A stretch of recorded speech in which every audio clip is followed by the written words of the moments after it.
ಮಾಲೂರು ಪಟ್ಟಣದ ಬಹುತೇಕ ಎಲ್ಲ ವಾರ್ಡ್ಗಳ ಚರಂಡಿಗಳಲ್ಲಿ ಸ್ವಚ್ಛತೆ ಇಲ್ಲದೆ ಕೊಳಕು ನಾರುತ್ತಿವೆ. ರಸ್ತೆಗಳಲ್ಲಿ ಗುಂಡಿಗಳನ್ನು ಮುಚ್ಚದಿರುವ ಅಧಿಕಾರಿಗಳು ಮತ್ತು ಸದಸ್ಯರ ವಿರುದ್ಧ ನಮ್ಮ ಕರ್ನಾಟಕ ಸೇನೆ ತಾಲೂಕು ಅಧ್ಯಕ್ಷ ಎಸ್ಎಂ ರಾಜು ನೇತೃತ್ವದಲ್ಲಿ ಪ್ರತಿಭಟನೆ ನಡೆಸಲಾಯಿತು.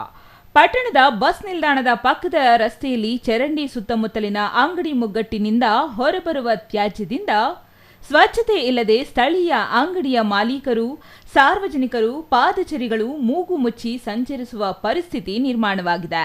ಇದನ್ನು ಅರಿತ ನಮ್ಮ ಕರ್ನಾಟಕ ಸೇನೆಯ ಪದಾಧಿಕಾರಿಗಳು ಮೂಗು ಬಾಯಿಗೆ ಬಟ್ಟೆ ಕಟ್ಟಿ ಪುರಸಭಾ ಸದಸ್ಯರು ಅಧಿಕಾರಿಗಳ ವಿರುದ್ಧ ಧಿಕ್ಕಾರ ಕೂಗಿ ಪ್ರತಿಭಟನೆ ನಡೆಸಿದರು. ಈ ಸಂದರ್ಭದಲ್ಲಿ ಮಾತನಾಡಿದ ಸಂಘಟನೆಯ ರಾಜ್ಯ ಉಪಾಧ್ಯಕ್ಷ ಚಾಕನಹಳ್ಳಿ ನಾಗರಾಜ್, ರಾಜ್ಯದಲ್ಲಿ ಈಗಾಗಲೇ ಡೆಂಗಿ ಪ್ರಕರಣದಿಂದ ಹಲವಾರು ಮಂದಿ ಮೃತಪಟ್ಟಿದ್ದಾರೆ. ಆದರೂ ಎಚ್ಚೆತ್ತುಕೊಳ್ಳದ ಅಧಿಕಾರಿಗಳು ಮತ್ತು ಸದಸ್ಯರು ಪಟ್ಟಣದ ಹಲವು ವಾರ್ಡ್ಗಳ ಚರಂಡಿಗಳನ್ನು ಸ್ವಚ್ಛ ಮಾಡಿಲ್ಲ. ಮಳೆಯಾಗುತ್ತಿರುವ ಹಿನ್ನೆಲೆಯಲ್ಲಿ ಚರಂಡಿಗಳಲ್ಲಿ ತ್ಯಾಜ್ಯ ಕೊಳಕು ನಾರುತ್ತಿದ್ದರೂ ಅಧಿಕಾರಿಗಳು, ಸದಸ್ಯರು ಕಣ್ಮುಚ್ಚಿ ಕುಳಿತಿದ್ದಾರೆ. ಅಧಿಕಾರಿಗಳು, ಸದಸ್ಯರು ಇತ್ತ ಗಮನ ಹರಿಸಿ ಹಳ್ಳ ಕೊಳ್ಳಗಳನ್ನು ಮುಚ್ಚಿ ಚರಂಡಿ ಸ್ವಚ್ಛತೆಗೆ ಮುಂದಾಗಬೇಕು. ಇಲ್ಲವಾದಲ್ಲಿ ನಮ್ಮ ಕರ್ನಾಟಕ ಸೇನೆ ವತಿಯಿಂದ ಉಗ್ರ ಹೋರಾಟ ಮಾಡುವುದಾಗಿ ಎಚ್ಚರಿಕೆ ನೀಡಿದರು. ಕರ್ನಾಟಕ ಸೇನೆ ವತಿಯಿಂದ ಏನಿವತ್ತು ಮಾಲೂರು ನಗರದಲ್ಲಿ ಮುಖ್ಯ ಅಧಿಕಾರಿಗಳು ಮತ್ತು ಸದಸ್ಯರುಗಳ ವಿರುದ್ಧ ಏನು ಅಭಿವೃದ್ಧಿಯ ಬಗ್ಗೆ ಏನಿವತ್ತು ನಾವು ಹೋರಾಟವನ್ನು ಹಮ್ಮಿಕೊಂಡಿದ್ದೇವೆ. ಆ ಹೋರಾಟದಲ್ಲಿ ಮೊದಲನೇದಾಗಿ ಚರಂಡಿ, ಮೊದಲನೇ ವಿಷಯ ತಗೊಂಡಾಗ ಚರಂಡಿನಲ್ಲಿ ಈಗಾಗಲೇ ಸ್ವಚ್ಛತೆ ಹದಗೆಟ್ಟೋಗಿದೆ. ಈಗಾಗಲೇ ಸರ್ಕಾರ ಏನು ಡೆಂಗು ಇದರಲ್ಲಿ ಏನು ಇವತ್ತು ಸರ್ಕಾರ ಹೊಡೆಸಿದ್ದಾರೆ, ಸೊಳ್ಳೆಗಳು ಜಾಸ್ತಿ ಆದಾಗ ಡೆಂಗು ಜ್ವರ ಕಾಯಿಲೆಗಳು ಬಂದು ಜನ ಸಾಯ್ತಾ ಇದ್ದಾರೆ.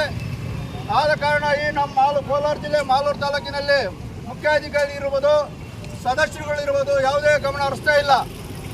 ಕಾರಣ ಇಷ್ಟೇ, ಅವರ ಮನೆ ಕೆಲಸ ಅವ್ರು ಏನಿದೆಯೋ ಅದು ನೋಡಿಕೊಂಡು ಜನಗಳ ಒಂದು ತೊಂದರೆಗೆ ಯಾವುದೇ ಸ್ಪಂದಿಸದೆ ಅವರ ಕೆಲಸ ಅವ್ರು ಮಾಡ್ಕೊಂಡು ಹೋಗ್ತಾ ಇದ್ದಾರೆ.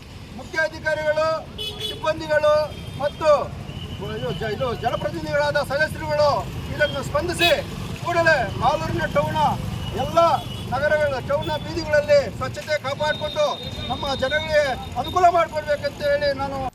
ಇನ್ನು ಈ ಸಂದರ್ಭದಲ್ಲಿ ಜಿಲ್ಲಾ ಗೌರವಾಧ್ಯಕ್ಷ ಬಡಿಗಿ ಎಂಎಸ್ ಶ್ರೀನಿವಾಸ್, ತಾಲೂಕು ಅಧ್ಯಕ್ಷ ಎಸ್ಎಂ ರಾಜು, ರಾಜ್ಯ ಉಪಾಧ್ಯಕ್ಷ ಆಟೋ ಶ್ರೀನಿವಾಸ್, ಚೆನ್ನಕೃಷ್ಣ, ಆಂಜಿ ಕನ್ನಡಿಗ, ತಾಲೂಕು ಗೌರವಾಧ್ಯಕ್ಷ ಡಿಎನ್ ಗೋಪಾಲ್, ಆಟೋ ಮಂಜು ತೇಲಿ, ಎಂಜೆ ರಾಜು, ಸಿಆರ್ ನಾಗೇಶ್, ರವಿ ಗಾಜಲು, ಹರೀಶ್ ಪಟೇಲ್, ಕೋಡೂರು ಮಂಜುನಾಥ್, ಸ್ಥಳೀಯ ಅಂಗಡಿ ಮಾಲೀಕರು ಭಾಗವಹಿಸಿದ್ದರು. MP Prakash, CTV news, Malur. ಸದಸ್ಯರಿಗೆ